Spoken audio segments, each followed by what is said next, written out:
이 새벽 주님께 하루의 첫 시간을 드리며 나아가는 모든 여러분들을 예수님의 이름으로 환영하고 축복합니다. 오늘 함께 나눌 말씀은 히브리서 8장 말씀입니다. 히브리서 4장부터 7장까지는 대제사장으로서의 예수 그리스도의 지위에 대한 이런 우월성에 대하여 이야기를 했다면, 오늘 8장의 말씀에서는 옛 언약과 그리고 새 언약을 비교하며 예수 그리스도께서 이 새 언약을 가지고 오셨고, 또 이 언약이 얼마나 우월한 것인지를 논증하는 말씀입니다. 그렇다면 새 언약이란 무엇일까요? 새 언약을 알려면 옛 언약이 무엇인지 먼저 알아야 합니다. 옛 언약은 대표적으로는 하나님께서 모세를 통해 주셨던 그 언약, 즉 돌판에 새기신 하나님의 말씀입니다. 또 다른 것이 있다면 동물로 제물로 바치는 희생제사를 통한 죄사함을 말합니다. 그러나 오늘 말씀에 보면 이 옛 언약은 흠이 있는 불완전한 것이다 라고 이야기합니다. 7절 말씀을 우리 다시 한번 함께 볼까요? 7절 말씀 함께 읽겠습니다. 저 첫 언약이 무음하였더라면 둘째 것을 요구할 일이 없었으려니와. 아멘. 7절 말씀에서 충분히 우리가 알 수 있듯이 첫째 언약이 무음하였다면 말 그대로 새 언약이 필요가 없었겠죠. 그런데 옛 언약에 흠이 될 만한 무엇인가가 있었기 때문에 새 언약이 필요함을 요구하고 있는 것입니다. 그렇다면 옛 언약의 흠이 무엇이었을까요? 먼저는 하나님의 언약의 말씀이 돌판에 새겨져 있다는 것입니다. 돌판에 새겨져 있다는 것은 외적인 것에 새겨져 있다라는 것을 의미하는 것인데요.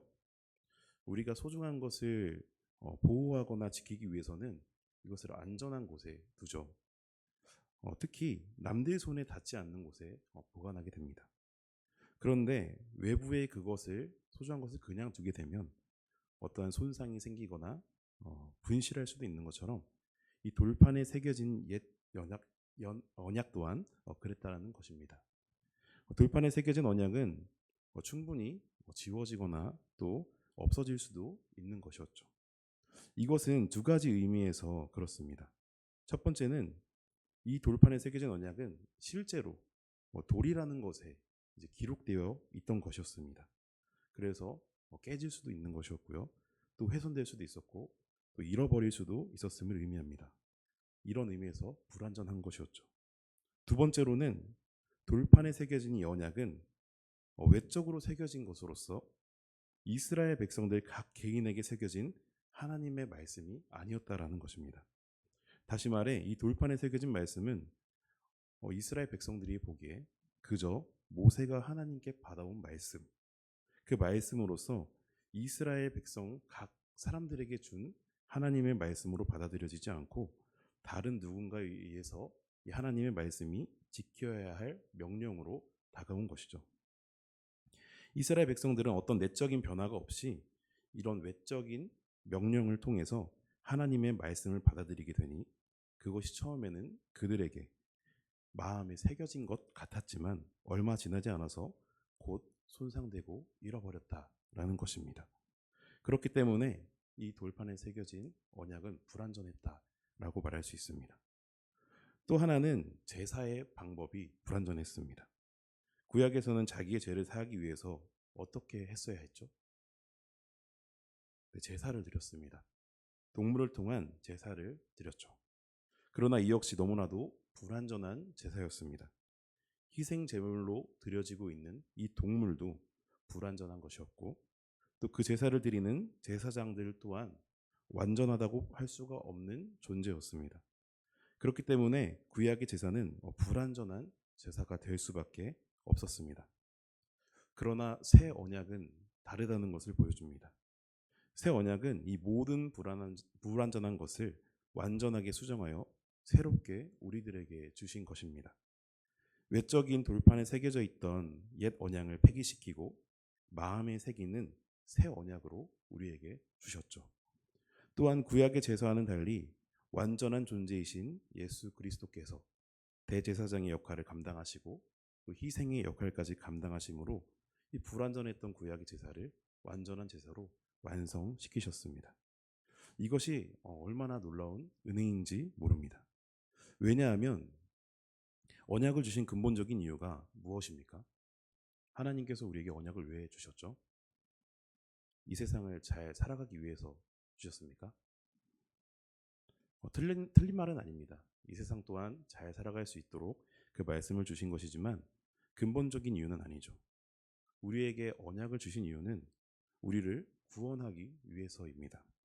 어떻게든 우리를 구원하시기 위해서 최선으로 애쓰시고 있는 그 결과물이 바로 언약인 것이죠.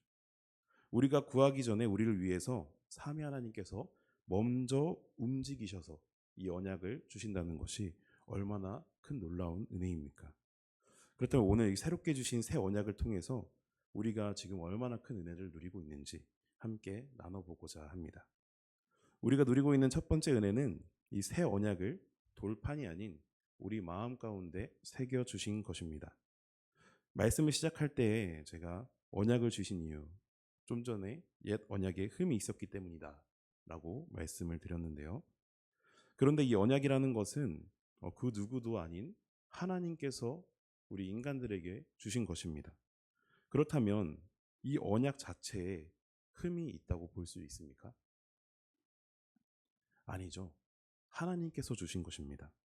하나님께서는 전지전능하시고 하나님 스스로가 전혀 흠이 없으신 분이시기 때문에 결코 이 언약 자체에는 흠이 없었습니다. 옛 언약 역시 하나님께서 이스라엘 백성들을 이 구원의 길로 이끌기 위해서 분명하게 주신 것이죠. 그렇다면 이 언약에 흠이 있다는 것은 하나님에게 흠이 있는 것이 아니니까 누구에게 흠이 있는 것입니까? 그것을 지키는 이스라엘 백성들에게 있었던 것입니다. 이 언약을 지켜야 하는 이스라엘 백성들이 너무나도 불완전한 존재였습니다. 그렇기 때문에 완전한 존재이신 하나님께서 주신 이 언약을, 그 말씀을 결코 순종할 수가 없었던 것입니다. 다시 말해 하나님의 언약은 완전한 것이었지만 불완전한 인간들이 스스로의 힘으로는 그것을 따르고 지키기에 너무나도 부족했다라는 것이죠. 결코 혼자 힘으로는 할 수가 없었던 것입니다. 또한 위에서 말씀드린 것처럼 이들은 직접 하나님께 받은 말씀이 아니었습니다. 모세라는 다른 삼자를 통해서 받은 하나님의 말씀이자 삼자를 통해서 지키게 된 하나님의 명령이었던 것이죠. 이에 대해서 존 코튼이라는 인물은 이렇게 설명합니다. 옛 언약이 주는 명령이라는 것은 우리의 마음에 새겨질 때까지 또 이성의 동의를 얻기 전까지는 아직 낯선 것이다. 따라서 마음에 들지 않는 증오의 대상이 된다. 이렇게 말합니다. 즉 존 코튼이라는 사람의 주장에 따르면 이스라엘 백성들에게 이 언약이라는 것이 하나님의 말씀으로 다가오는 것이 아니라 그저 자신들을 불편하게 하고 낯설게 하고 또 마음에 들지 않는 그저 증오의 대상이 되었다라는 것을 말하는 것이죠.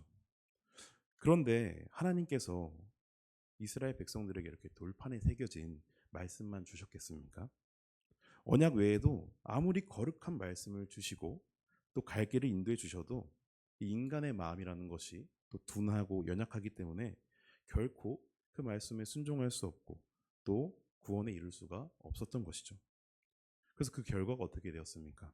9절 말씀에 보면 이스라엘 백성들이 언약 안에 머물러 있지 아니하므로 하나님 역시 이스라엘을 돌보지 아니하셨다라고 말합니다. 이것이 의미하는 것은 언약이 파기되었다라는 것을 말합니다.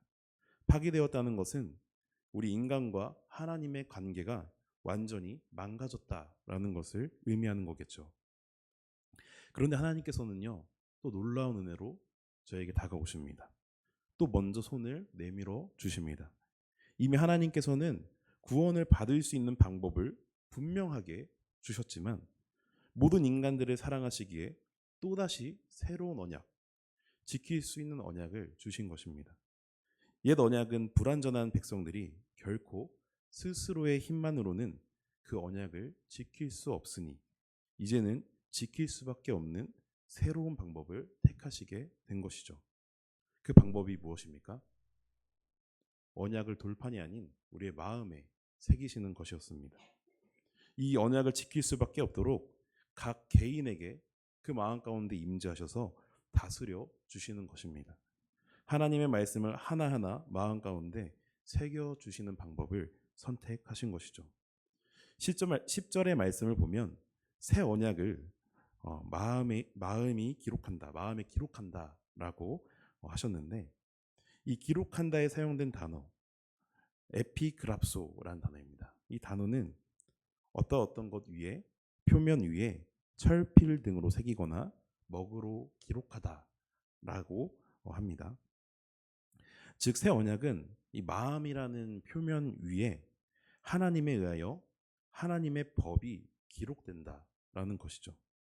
마음에 새겨졌다는 것은요, 어떤 외적인 곳에 새겨진 것이 아니라 내 마음 깊은 곳에 새겨지는 것으로서 절대 잃어버리거나 또 잊어버릴 수 없는 곳에 새겨졌다는 것을 의미하는 것입니다. 이것이 의미하는 바는 이전에는 돌판에 새겨져서 하나님의 명령이 나에게 어떤 삼자를 통해 외적으로 다가왔다면, 그리고 그것을 지켜야 하는 상명하복의 수직적인 관계로 다가왔었다면, 이제는 내 안에 성령님께서 내주하셔서 우리의 지정의 모든 곳에 새겨주셔서 명령이 아닌 이제는 사랑으로 다가옴으로써 하나님과 자신의 관계가 사랑의 관계로 변화가 되는 것입니다. 너희가 스스로 언약을 지킬 수 없다면 내가 그것을 지키도록 너희 안에 내주하며 너희가 이 언약을 지킬 수 있도록 도우시겠다는 이 하나님의 마음과 능력이 얼마나 감사하고 놀라운 은혜입니까? 이 새 언약에도 끝까지 포기하시지 않으시는 예수님의 사랑이 가득 담겨 있는 것입니다. 그렇다면 사랑하는 성도 여러분, 지금 여러분들 마음 가운데 예수 그리스도의 이 새 언약이 새겨져 있으십니까? 아니면 여전히 돌판에 새겨진 이 언약을 바라보면서 옛 이스라엘 백성들과 같은 모습으로 살아가고 계십니까? 오늘 다시 한번 이 말씀을 묵상하면서 새 언약을 통하여 우리에게 사랑으로 다가오시는 예수 그리스도의 놀라운 은혜를 누리는 저와 여러분이 되시기를 예수님의 이름으로 소망합니다. 우리가 누리고 있는 두 번째 은혜, 이 두 번째 은혜는 12절에 적혀 있습니다. 우리 12절 말씀을 함께 읽겠습니다. 내가 그들의 불의를 긍휼히 여기고 그들의 죄를 다시 기억하지 아니하리라 하셨느니라. 아멘.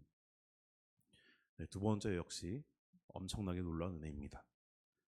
두 번째 은혜는 우리의 죄를 다시 기억하지 아니하시는 것입니다.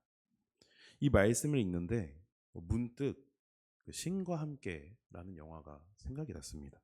혹시 신과 함께 영화 보셨나요? 네, 오늘 검색해 보니까 1,400만이나 본 영화더라고요. 아마 많은 분들이 보셨을 것 같습니다. 아마 내용은 대부분 아실 것 같아요. 이 주인공이 이제 7개의 재판을 받으면서 이제 모험을 하는 영화입니다. 그런데 이 재판의 과정을 보면요, 얼마나 무서운지 모릅니다. 영화를 보지 않으신 분들이 있으실 것 같아서 간단히 설명을 드리자면, 자신이 받는 곳에 도착하면 자신이 살아오면서 지은 모든 죄가 앞에 영상으로 이렇게 싹 다 나옵니다. 앞에 영상을 딱 나와서 내가 어떤 죄를 지었는지, 재판장이 어떻게 살았는지 그걸 한 장면으로 싹 다 볼 수 있는 장면이 나옵니다. 그렇기 때문에 내가 거짓말을 하려고 해도 할 수가 없고 모든 사실이 숨김없이 드러나게 되어 있습니다. 이 세상의 재판은요, 그 순간을 영상으로 찍을 수도 없고 또 노골적으로 볼 수도 없기 때문에 여러 가지 증거를 가져오고 그 증거를 토대로 판사가 판단하지만 그럴 필요가 없는 것이죠. 무슨 잘못을 했는지 영상으로 훤히 기록이 되어 있습니다. 그런데 그 옆에 차사라는 양반들이 따라다니면서 그 주인공을 변호해 줍니다. 저 장면은 이래서 저렇고 저 장면은 또 저래서 저렇고, 주인공이 그럴 수밖에 없었던 이유들을 잘 변호하면서 그의 행동이 죄가 아니었음을 증명하는 것이죠. 그런데 이 말씀을 보니까, 오늘 12절 말씀을 보니까 저는 이 신과 함께 영화의 그 장면이 생각이 났습니다. 우리가 죽고 심판의 때가 되면 저렇게 우리의 죄가 노골적으로 다 하나님 앞에 드러나겠구나. 그런데 그것을 변호해 주시는 예수님께서 우리 곁에 계시겠구나. 이런 마음이 들었습니다. 오늘 12절 말씀을 보면서 우리의 죄를 다시 기억하지 않는다고 하셨습니다. 새 언약을 마음에 기록하고 또 그 언약대로 살아가며 하나님의 백성이 된 자들에 한해서요. 그런 자들에게 죄를 다시 기억하지 않겠다고 말씀하시는 것이죠. 제가 죽어보지는 않았지만 분명 심판의 때는 온다고 성경에 기록이 되어 있습니다. 그때 예수님께서 믿는 자들을 변호인으로서 서 계신다는 그 이유 하나만으로 우리의 죄를 다시 기억하지 아니하신다라는 것이죠. 우리를 구원하시려 새 언약을 베풀어 주셨기 때문에 하나님께서는 믿음으로 새 언약에 거하는 자들의 죄를 기억에 담아두지 아니하시고 그것을 잊어버리신다는 것입니다. 정확히 말하자면 정확히는 심판의 때에 우리를 보고 죄를 기억하지 않겠다 이것이 아니라 내가 아닌 나를 변호하고 있는 그 예수 그리스도를 보시고 기억하지 않겠다라고 선포하시는 것입니다. 이것이 얼마나 놀라운 은혜입니까? 더 나아가서 단순히 하나님께서 우리의 죄를 기억하지 않으시는 것 이것만을 은혜라고 하는 것은 아닙니다. 우리가 죄가 없는 것이 아니라 예수 그리스도께서 그 죄를 가려주시는 것인데 가려주시는 데에는 분명한 조건이 필요합니다. 무엇이죠? 회개입니다. 죄에는 늘 회개가 따라와야 합니다. 회개 없는 용서는 없는 것입니다. 즉 우리의 죄를 기억하지 않으시겠다는 것은 그냥 아무 이유도 없이 덮어주시겠다는 것이 아니라 우리의 죄가 그리스도의 보혈의 피로 사해질 수 있도록 성령을 통하여 회개를 도우신다는 것입니다. 옛 언약은 인간 스스로가 그 어느 것도 할 수 없었지만 우리의 마음속에 새 언약을 새겨주심으로써 내 안에 성령님께서 내주하시고 또 역사하시고 일하심으로 말미암아 하나님 말씀에 순종하고 회개하는 모든 것을 도와주신다는 것이죠. 무엇 때문에 계속해서 이렇게 하나님이 예수님과 성령님을 통해서 우리를 도와주시는 것일까요? 왜 자꾸 도와주십니까? 처음에도 말씀드렸다시피 그저 우리를 사랑하시고 그리고 우리를 죄에서 구원하시기 위해서 그렇게 하시는 것입니다. 사랑하는 성도 여러분, 하나님께서는 이스라엘이 결국 첫 언약을 지키지 못함을 보시고 예수 그리스도를 통해서 더 새롭고 또 산 생명의 언약을 맺어 주셨습니다. 우리 마음에 새겨진 이 언약을 이스라엘 백성들과 같이 파기시키지 마시고 내 안에 계시는 성령님께 맡겨드려서 인도하시는 대로 순종하며 또 회개함으로 또 주님의 놀라우신 사랑과 은혜를 누리는 저와 여러분이 되시기를 예수님의 이름으로 소망합니다. 아멘. 기도하겠습니다.